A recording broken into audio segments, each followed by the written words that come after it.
संघर्ष ही जीवन है। एक बार एक किसान भगवान से बहुत ही नाराज हो गया। किसान बहुत मेहनती था, बहुत मेहनत से वह खेतों में अनाज उगाता, उसकी देखभाल करता, पर अक्सर उसकी फसल खराब हो जाती। कभी सूखा पड़ जाता, कभी बाढ़ आ जाती, कभी तेज धूप, कभी आंधी, कोई न कोई कारण बन ही जाता कि उसकी फसल खराब हो जाती। एक दिन वह किसान गुस्से में आसमान की ओर देखकर भगवान से कहा, हे ईश्वर, आपको लोग सर्वज्ञता मानते हैं कि आप सब जानते हैं, कहते हैं कि आपके इच्छा के बिना एक भी पत्ता नहीं हिलता, पर मुझे तो लगता है कि आप छोटी सी छोटी बात भी नहीं जानते। आपको तो ये भी नहीं पता कि खेती बाड़ी कैसे करते हैं। अगर आप जानते होते तो हर समय जो बाढ़, आंधी और तूफान आते हैं वो कभी नहीं आते। आप नहीं जानते कि कितना नुकसान उठाना पड़ता है हम किसानों को।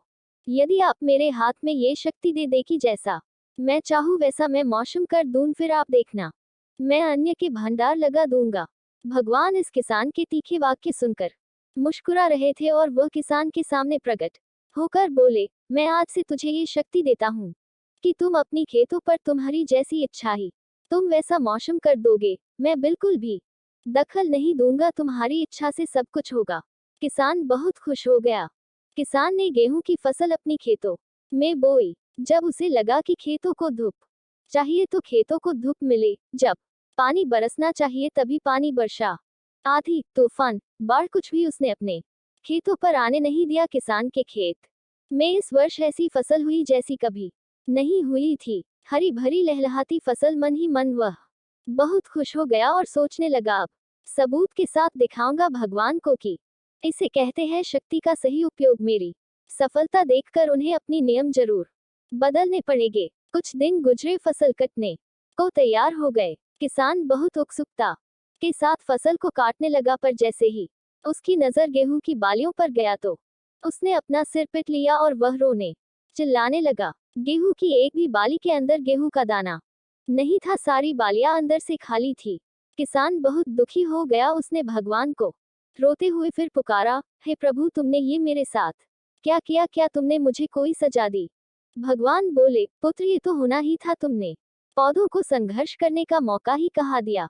ना तो तुमने उन्हें आंधियों से जूझने दिया, ना तेज बारिश से सहने दिया, और ना ही धूप में तपने दिया। एक भी चुनौती का सामना तुमने उन्हें नहीं करने दिया, इसीलिए सारे पौधे अंदर से खोखले रह गए। जब आंधी, तूफान, तेज बारिश और धूप पड़ती है तभी ये पौधा अपने अस्तित्व को बचाने के लिए संघर्ष करते हैं, और इसी संघर्ष से एक बल पैदा होता है जिसमें शक्ति होती है, ऊर्जा होती है। और यही ऊर्जा पूर्ति तेरे गेहूं के दानों की तरह जो नहीं फूटी, तूने उन्हें कठिन परिस्थितियों से गुजरने ही नहीं दिया जहां उनके अस्तित्व का जन्म होता।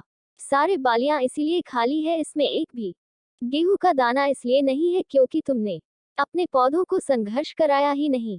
याद रखिए, स्वर्ण में सवर्णीय आभा तभी आती है जब वह आग में तपने, गलने और हथौड़े से पीटने जैसे संघर्षों से गुजरता है।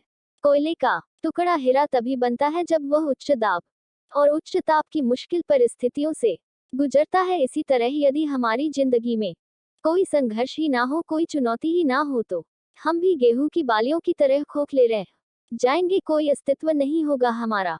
विपरीत परिस्थितियां, चुनौतियां, समस्याएं हमें और अधिक निखारती है। यदि जीवन में कठिन परिस्थितियां और चुनौतियां आए तो घबराना मत, बल्कि सामना करना, विश्वास करना कि आप और अधिक निखर जाओगे और अधिक मजबूत बन जाओगे। किसी ने कितना सही कहा है, जिंदगी जीना आसान नहीं होता, बिना संघर्ष कोई महान नहीं होता। जब तक ना पड़े हथौड़े की चोट तब तक पत्थर भी भगवान नहीं होता।